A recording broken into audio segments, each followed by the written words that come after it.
aniga oo ku hadlaya afka madaxweynaha iyo dawladda Soomaaliya iyo ra'iisul wasaaraha waxaan soo dhaweynaynaa Secretary Generalka EAC oo ah isbahaysiga East Africa oo 7 wadan ka mid yihiin Soomaaliyana ay rabto inay ku biirto waxaan ku faraxsanahay in delegationka iyo Secretary Generalku ay maanta noo yimaadaan oo bilowgii sidii Soomaaliya ay u noqon lahayd ka mid noqon lahayd hay'adda EAC waan soo dhaweynaynaa walaalkay Peter waan wada shaqaynaynaa insha Allah wax fiican baan u keeni doonaa dadka Soomaalida iyo dawladda Soomaalidaba aad baad u mahadsantihiin. Thank you very much. My name is Peter Mathuki, Secretary General to the East African Community. First of all, I'm very happy to be in Mogadishu. This is home. I'm happy to be at home here in Mogadishu, in Somalia, joining my brothers and sisters in Somalia. I came here on the invitation of His Excellency the President, His Excellency Xasan Mahmoud, who came to invite us, and I conveyed the decision of the heads of states of the East African Community, presidents of other countries of East Africa, confirming that they are ready to receive Somalia as a full member of the East African Community.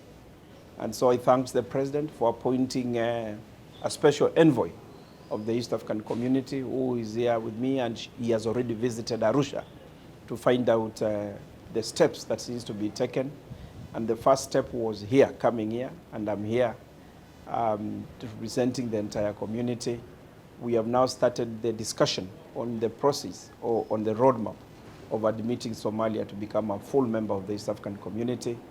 And there is a very strong political goodwill coming from His Excellency the President and this entire delegation and cabinet and the team committed for Somalia to join the East African Community. Somalia is an important country for East African Community because we share the same culture, we share the same values.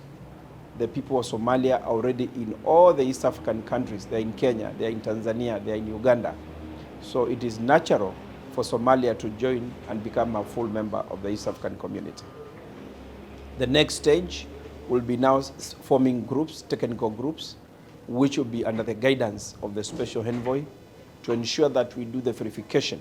And verification is to ensure that whether the preparedness of Somalia to join the community, and then after that we shall negotiate to see at what point Somalia would want to join the community, and then thereafter we shall now have Somalia now join the East African Community as a full member. Already the President has directed that we must do this within the next 12 months, latest, which means we need to do it possibly earlier. And on my part, I'm committed. I know His Excellency, the Special Envoy, is very committed. Correct. And we are going to work together to ensure that now Somalia, before the next 12 months, is a full member of the East African Community. The people of Somalia will benefit from being the members of East African Community because they'll be able to move freely in any of the countries of East Africa to do business, but also to look for jobs and for opportunities. Secondly, Somalia will be able to provide gateway for all the goods coming from other countries to the rest of the world.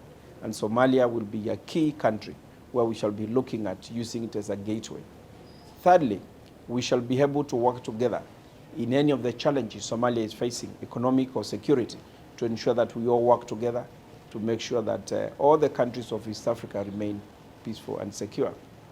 And the fourth thing is to support all of us working to support Somalia and the people of Somalia and to embrace them as our brothers and sisters so that they can become economically very strong, they can become economically competitive in the world, and they can be able now to use the wisdom because the Somali people are very enterprising. They are very business-like people. We are going to learn a lot from them in terms of how we are going to move this country. So I think I'm happy to be here, to be received in Mogadishu, to be received by His Excellency the President and his entire delegation, but also my assurance that we are going to work to ensure that Somalia becomes a full member in line with the directive by the heads of states who met in Arusha and made a decision that we should start the process. So I thank you very much, and I'm already feeling at home, I wish there will be more opportunities in future for me to come and stay longer in Mogadishu because this is basically home. Yes. Yeah,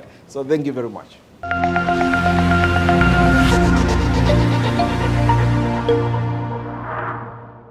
shirkadda isgaadhsiinta casriga ah ee Somtel abaalmarinta macmiil noqo milkiile si aad uga mid noqoto guulaystayaasha abaalmarinta raac tallaabooyinkan ku shubo $1 ku hadal ama internet data macmiilku waa inuu khadka ku jira ama telefoonkiisu furan yahay inta lagu guda jiro 9 cisho ee soconaysa abaalmarintani macmiilku waa inuu si joogto ah u isticmaalo adeegga idahab ugu dambaynna markasta oo ku shubashada macmiilku ay siyaado waa markasta oo guushaadu dhawaato wixii faahfaahin dheeraad ah kala xiriir qaybta daryeelka macaamiisha 3 shirkadda isgaadhsiinta casriga ah ee Somtel